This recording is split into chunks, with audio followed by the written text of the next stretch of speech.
So I'm excited because this week we get to celebrate one of my favorite holidays. Does anybody know what holiday is coming up this week?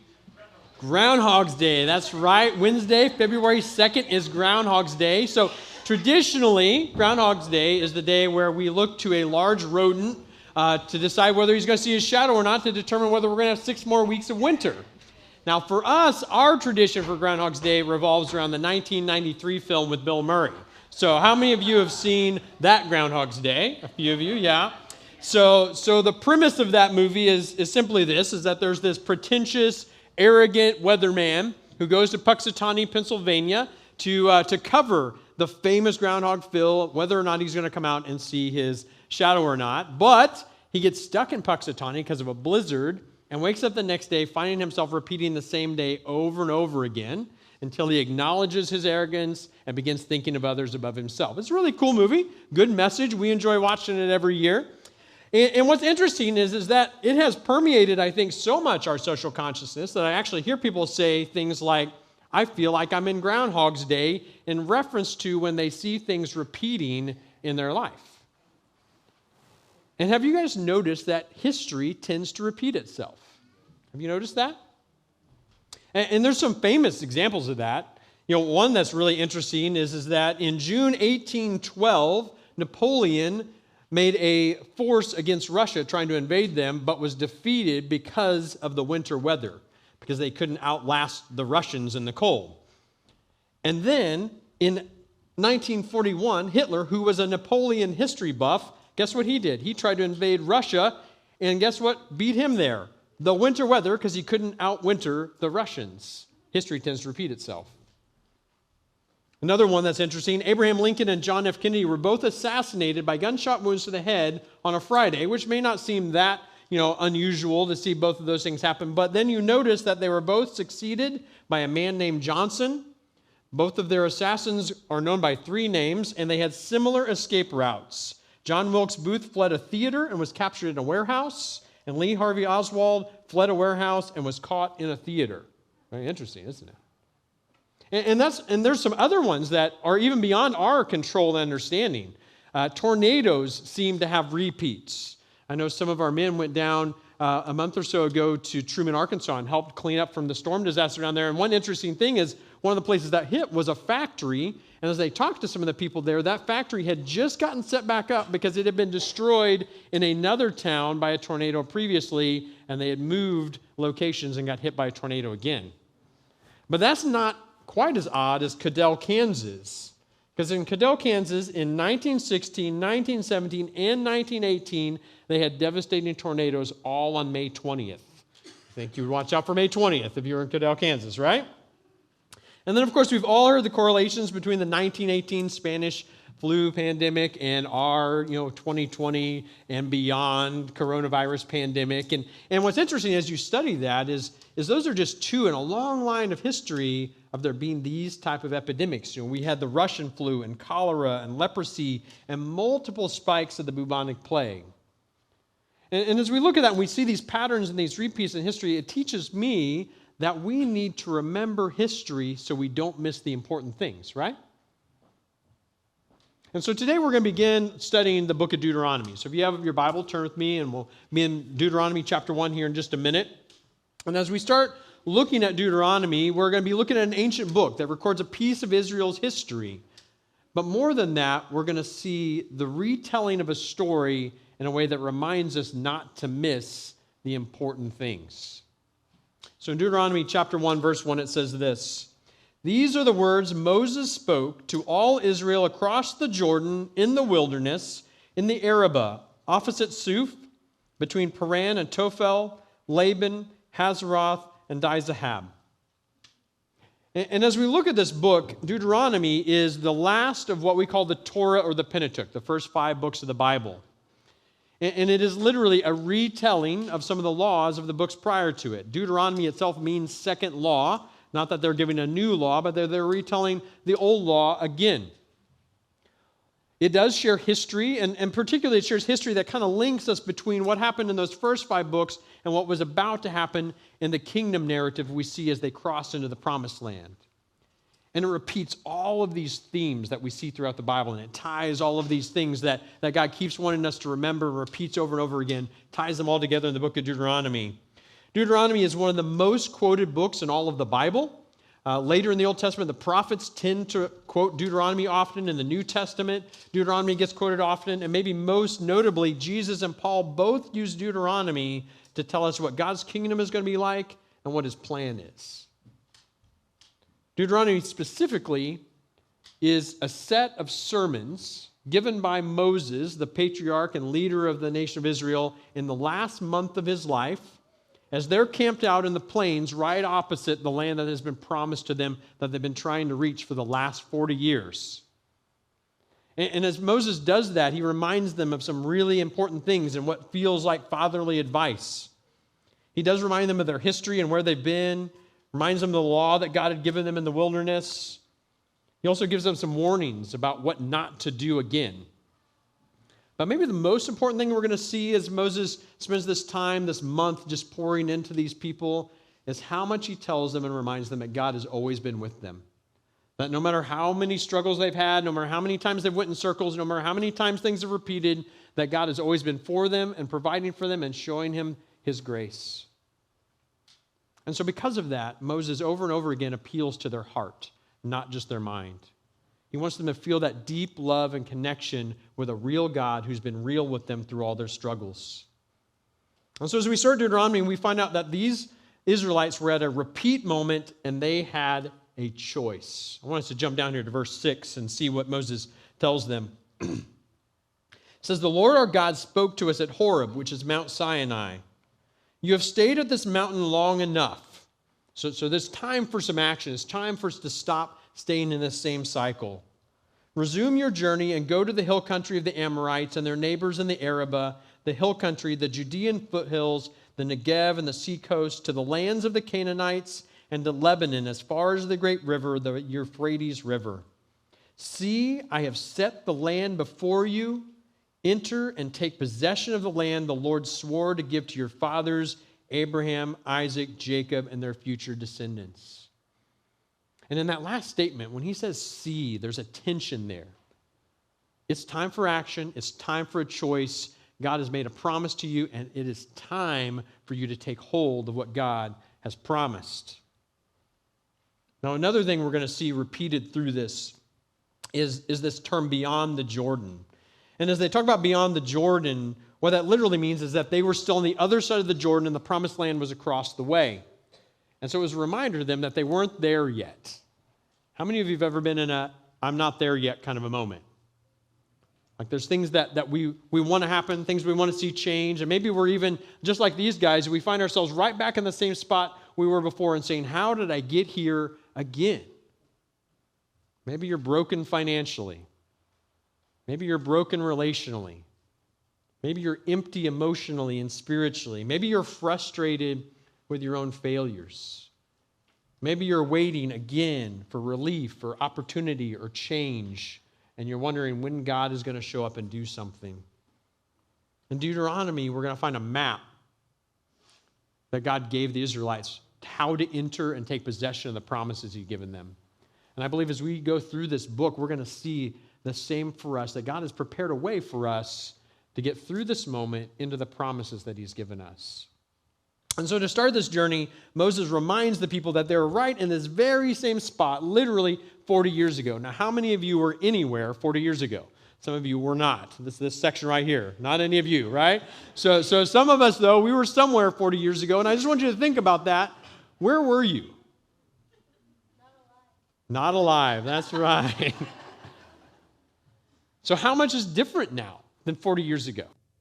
How much has changed? How much are you in literally a different place and figuratively in a different place? But then also think, how many things are still the same? I know for me, 40 years ago, I was 6 years old. Now I'm 46. That's a lot different, right? And 40 years ago, I was a son, but since then I've added brother and husband and father to that list.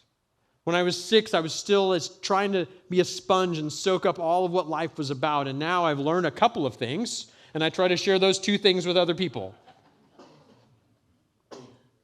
But again, 40 years ago, I was living in Dallas County. I was on a little farm, and I loved it. I was a huge Star Wars fan, and I loved to read books. And those are all still true today. Not a lot has changed. Now, I want us to look at this journey, this 40-year span of these Israelites, and it starts really here in verse 2, really get a handle on what was happening here. It says, it is an 11-day journey from Horeb, which is Mount Sinai, which is where God spoke to Moses and gave the 10 Commandments and all of those things, to Kadesh Barnea, which is the plains of Moab, which is right across the way from the promised land the nation of Israel was to take over. So it's an 11-day journey from Horeb to Kadesh Barnea by way of Mount Seir. 11 days. How long did they wander in that space in between? 40 years. Let that soak in. It should have only taken them 11 days. It took them 40 years to get there. And there's some reasons why that happened. There's some reasons why they wandered around and literally had to go in circles. And Moses takes this time. It may feel like an excessive amount of time to take an entire book in 30 days and several messages to retell all this, but it's to remind them of why that happened and how we don't want to repeat those things. So jump with me to Deuteronomy chapter 1, verse 19, and we're going to hear some of that history that Moses begins to tell. He says, at that time, when we first left Egypt, we then set out from Horeb and went across all the great and terrible wilderness you saw on the way to the hill country of the Amorites, just as the Lord our God had commanded us. And when we reached Kadesh Barnea, I said to you, you have reached the hill country of the Amorites, which the Lord our God is giving us. See, the Lord your God has set the land before you. Go up and take possession of it, as the Lord, the God of your fathers, has told you. Do not be afraid or discouraged. Then all of you approached me and said, let's send men ahead of us so that they may explore the land for us and bring us back a report about the route we should go up in the cities that we will come to. And the first thing we're going to notice about this is that God had went ahead of them, but the people didn't trust him. That God had went ahead of them, but the people didn't trust him. Erik Erikson is a famous 20th century psychologist, and he kind of pioneered this thought of that every human has a psychosocial development process. Now, that sounds really complicated, but basically all that means is this, is that every one of us as humans, when we're born, there's about 8 stages that we go through over the course of a couple of decades, really, to become a fully, aware adult human. And he says the first stage, the first of those 8 stages, happens in the first 2 years, and it starts with trust. We learn to trust those that are around us, that are care for us, that are in our life. And if we don't establish healthy trust, then we don't really grow on to be healthy people. And for these Israelites, they had all this opportunity, 40 years, to gain all of this, and yet they were still struggling with mistrust. They didn't really trust that God was going to provide for them, or that he was going to go before them, or that he was going to give them the things that he had promised. And we'll see here in a minute how their actions revealed that. You know, we look around our world today, and there's a lot of struggles in our world today, aren't there? There's a lot of things that we have questions about, a lot of things we're discouraged about, a lot of things we're frustrated about. And a lot of times what we start pointing to very first, I think, as we look at those problems, is we think the problem is that nobody believes in God and nobody believes in right and wrong. Has anyone ever heard anybody say that in the last couple of years? Yeah, like we look at it and we say, this is the problem. Everyone's abandoned God, abandoned truth, and that's the main core problem. But the problem with that is that really no one believes that. Really, there's really nobody out there who doesn't believe in God, and there's really nobody out there who doesn't believe in right and wrong. They might say that, but they only say that as long as it works for them. And once that starts falling apart, then suddenly they start grasping to try to figure out what the real answers are. I've shared before about a guy named Greg Graffin. Greg is a lead singer of a punk band called Bad Religion. So that's something you want to listen to, right? But Greg has also got his PhD in evolutionary biology. And Greg claims that he doesn't believe that there's a God in the universe and that we're all just random chance. But as I've listened to Greg debate with people who believe in God, when it comes down to the issue of why do we have right and wrong, Greg's argument starts to fall apart. Because if everything's random chance, there can be no standard and there can truly be no right or wrong. But he will tell you that every society must have right or wrong or it will fall apart. And so as you push him on this, he starts to admit that there has to be a standard and it has to be outside of ourselves. And his argument starts falling apart. And so really the problem isn't as much that people don't believe in God or they don't believe in truth. It's that they don't want to trust God for what he has said. You know, one of the biggest problems is potentially even those of us who state we believe in God, oftentimes we don't act like we really believe that. How often do we still demand our own way instead of God's way? How often do we continue to act selfishly towards others? How often do we try to prove our goodness to ourselves or others or God by our actions rather than trusting in the grace of God? And how often are we afraid of the future? Tim Keller is a pastor and author. He puts it this way: the problem with the human heart isn't lack of belief in God or morality. The problem with the human heart is that those who state they believe in God's good grace, actually they don't.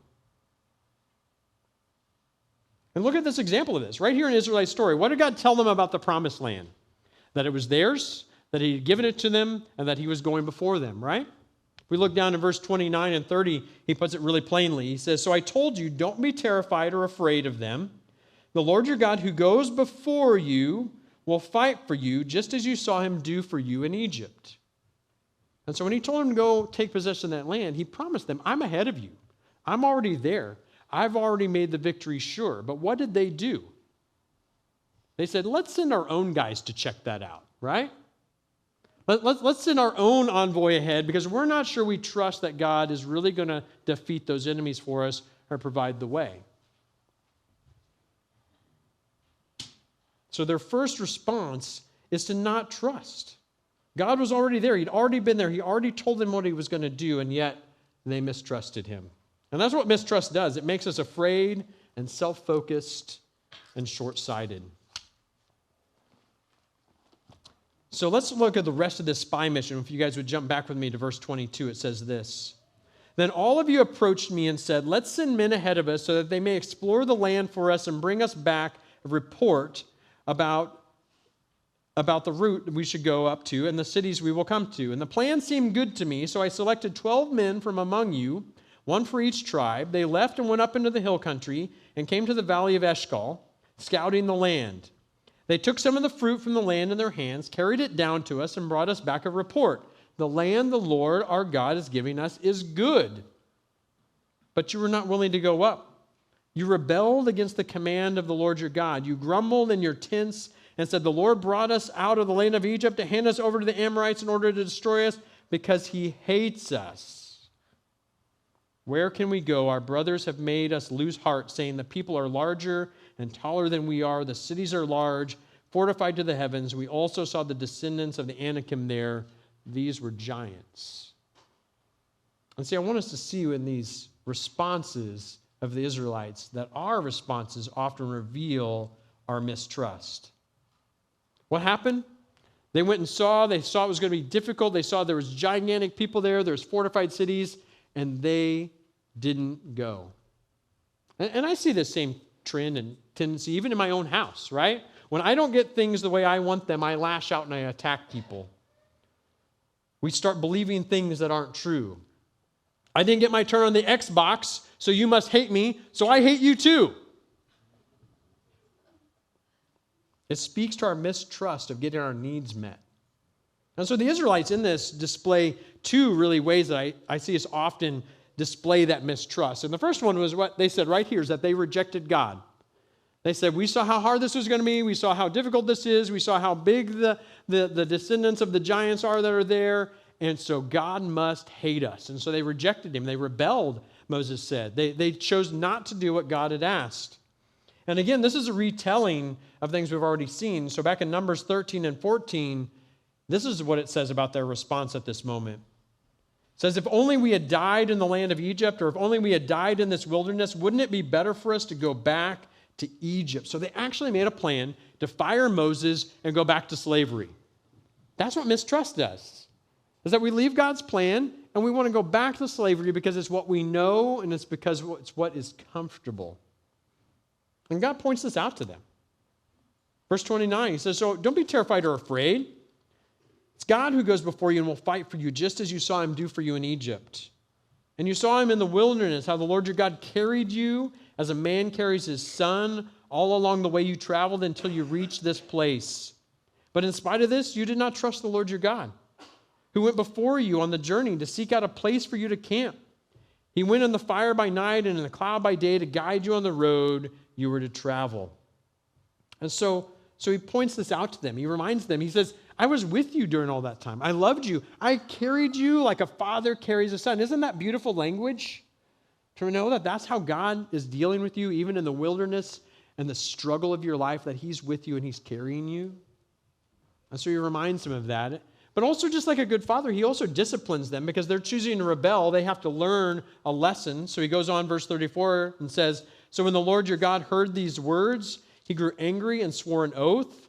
None of these men in this evil generation will see the good land I swore to give your fathers, except Caleb, the son of Jephunneh. He will see it, and I will give him and his descendants the land on which he has set foot, because he remained loyal to the Lord. The Lord was also angry with me because of you and said, You will not enter there either. Joshua, the son of Nun, who attends you, will enter it. Encourage him, for he will enable Israel to inherit it. Your children, whom you said would be plunder, your sons, who don't yet know good from evil, will enter there. And I will give them the land, and they will take possession of it. But you are to turn back and head for the wilderness by way of the Red Sea. And so what did God say? He said, You're not ready yet. You're obviously not trusting me to go before you, so you go back to the wilderness, and we'll take some time and we'll sort this out. But what the Israelites immediately do when they see that they're not going to get to go in and take over this land and that God is punishing them, they swing to the other pendulum. Because a minute ago they said God hates us and we're rejecting him, but now they want to increase their religion. Check this out, verse 41. You answered me, We have sinned against the Lord. We will go up and fight just as the Lord our God commanded us. Then each of you put on his weapons of war and thought it would be easy to go up into the hill country. But the Lord said to me, Tell them, don't go up and fight, for I'm not with you to keep you from being defeated by your enemies. And so it's interesting because we kind of, it's a little confusing because we think, well, they turned around, right? They said, well, no, we will trust you. We will do what you said. But God says, it's too late. You're not doing this because you trust me. You're doing this because you don't want punished. How many of you have ever gotten caught doing something you weren't supposed to do? In the first service, there was 2 of us. All right, so a couple more this service. When you got caught, why were you sorry? Were you sorry because you got caught? Or because you're sorry for what you did, right? It's like the story I heard about a wife who was frustrated with her marriage and her husband was just kind of a scoundrel and unfaithful and didn't help out with things. And so she went to a counselor and she started explaining this to him. And she says, so this has happened, she says, over years. This has been a pattern. He'll act this way. I'll threaten to leave him. He'll shape up for a few weeks. Things are great. But then as soon as I stop threatening to leave, then he goes back to his scoundrel ways. And she says, it's like he's only the husband I want when I'm threatening to leave. And the counselor looked at her and says, then he's not the husband you want. When we act this way, obeying God only because we don't like our circumstances, it's a shallow, selfish obedience. We have to ask ourselves, are we obeying God just to get what we want? Or are we obeying God because we love him and trust him and know who he is?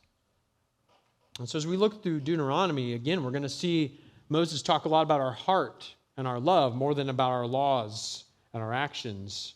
Because he knows for the Israelites to do this differently, to go forward, to take possession of the promises of God, it's going to take more than a duty-bound obedience. It's going to take an internal commitment to trusting the Lord no matter what. And that choice must be rooted in our trust of God's goodness and his power. Which leads us to the last thing that I want us to remember today as we look at this beginning of this retelling. Is that despite all the mistrust and the disobedience and the cycles of all of that over 40 years, God really cut these guys an unbelievable deal. Now, I've shared before, when I was in college, I started reading the Bible for the first time, and as I read through that Old Testament the first time, I just shook my head, because I was like, what is wrong with these Israelites? They're morons.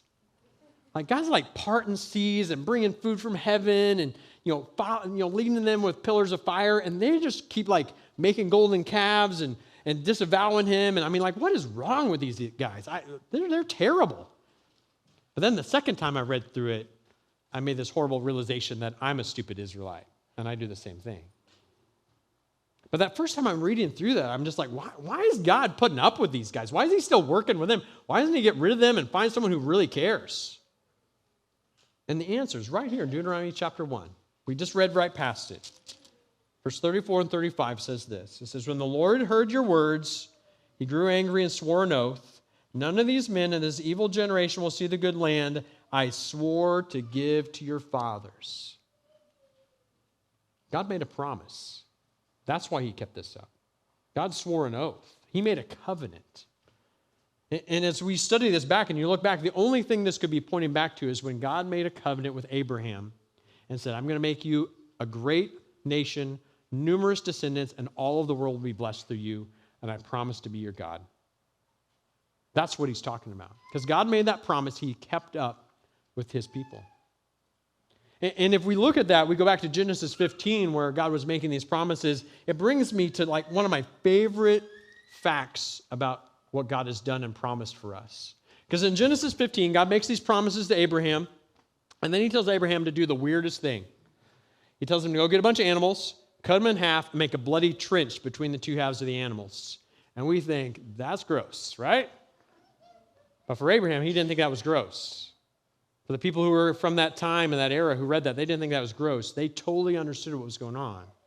Because that's exactly how kings made covenants and land deals with vassals and servants. So if I was going to give you some land and you were going to promise to be my lord, or that I would be your lord, then what I would do is I'd tell you, get some animals, cut them in half, make a bloody trench, and then not the king, because kings don't walk through trenches like that. You, the servant, are going to walk through that trench. And what that's saying is that if either of us break our deal, our promises in this land agreement, then maybe we be cut in half. May our lives be forfeit. But if you read that in Genesis 15, the weirdest thing happens.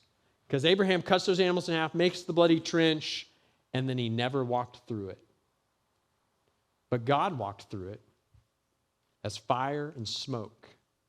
And when he did that, what he did is he made an unconditional covenant with Abraham and all of his descendants and everybody who would be blessed by him, essentially saying this, is that I am going to bless you even if it costs me, God, my life. And so God reminds the Israelites of this fact. Historians have pointed out that if you took the book of Deuteronomy and kind of outlined it, it mimics those kind of documents that those kind of kings made and those kind of deals. It starts out with a preamble, and then it gives a history, and then it gives general conditions, and then specific conditions, and blessings and curses, and establishing causes and witnesses. And all of this speaks to this commitment God has to reminding us of what he's done. And I understand how hard this is because God's intangible, right? He's other. He's beyond. We don't get to see and touch God. And so we like things that are tangible and that we can grab a hold of. And we're from the show me state. And so what we really want is to trust in things that we understand. So we trust in man and our abilities and our wisdom and our understanding. But God keeps reminding us that he's going before us. And this generation that we're going to read about here in Deuteronomy is just one generation, a link of a bigger story that ultimately culminates when the intangible and the tangible come together in the person of Jesus Christ, so that we could see God and understand God and know what he's like. And then Jesus did the most unbelievable thing. He bore the curse of the covenant for us. Because we, just like the Israelites, we continue to be selfish and whiny and fickle and disobedient, and we reject God, or we think he hates us, or we think we're impressing him with our shallow obedience. But because of that, the covenant's been broken. So Jesus walks through the bloody trench and gives his life to satisfy the conditions of those promises he swore. Jesus is what before you. So the question we have to ask today, what are you going to do because Jesus has gone before you? What are you going to do because Jesus has gone before you? First year that Shannon and I were married, we were living in Springfield, and we were attending church here, but we were still trying to figure out where we were going to land and what we were going to do. And we went through a Bible study called Experiencing God, and it's a really neat Bible study. It talks to you about how to pray and how to hear from God. And it gets to this part where it talks to you about how to know what God is directing you to do. And it shares this really interesting thought. It says, when you see God at work, that's his invitation for you to join him there. And as we let that soak in and we saw what God was doing here and the things he was putting on our heart and the things he was putting before our eyes, we realized that he was inviting us here. And so we changed everything. We moved, we bought a house, we changed everything to join God and where he was working. That's because when God's ahead of you, you can trust him to go there and join him. You know, we've been challenging you guys this last month and for the whole year is to pray about, identify somebody that doesn't know Jesus that you can pray for and love and invite and maybe share your faith with them. And I just want you to know that you didn't just pull that name out of a hat. God gave you whatever name you have because he's already ahead of you working in their heart. He's invited you to join him there. And whatever it is that we're trying to get through past the repeat moment that we're in right now and that we're trying to move towards God's promises, I think today what I really want to challenge us to do is to, just like the Israelites, realize that we tend to fear and mistrust. And so we have to admit that fear and that tendency. But then we have to begin reminding ourselves of all the ways that God's gone before us. Which starts with what Jesus did for us, but then gets specific about how has God provided for me? How has he answered prayers in my life? How does he keep showing up in my life? And as we remind ourselves of that, we then can ask him to help us move towards his promises. The reason this is such a struggle for the Israelites and such a struggle for us is because if we're honest, we all know that because of the condition of our heart that God should hate us. But when we recognize that Jesus has gone before us, we can hold on to the words of Paul in Romans 8 that says this, "Therefore there is now no condemnation for those in Christ Jesus, because the law of the Spirit of life in Christ Jesus has set you free from the law of sin and death." Jesus went ahead of you to set you free from sin and death. This first chapter of Deuteronomy ends in kind of a bummer way. I'm just going to read the last few verses here, starting in verse 43. It says, "So I spoke to you, but you didn't listen. You rebelled against the Lord's command and defiantly went up into the hill country. And then the Amorites who lived there came out against you and chased you like a swarm of bees, and they routed you from Seir as far as Hormah. And when you returned, you wept before the Lord, but he didn't listen to your requests or pay attention to you. For this reason you stayed in Kadesh as long as you did." Why did the Israelites wander around in the desert? It's because they weren't ready. And so, yes, this was for some correction and discipline, but it was also for preparation. And so whatever repeat moment you're at right now, whatever Groundhog Day moment you're facing, this is a moment that God's getting ready to prepare you for what he has next. So are you going to let him prepare you? Are you going to accept the fact that Jesus is one ahead of you? Are you going to remember the ways that he has shown you goodness and grace? And are you going to trust his promises? Would you guys stand with me?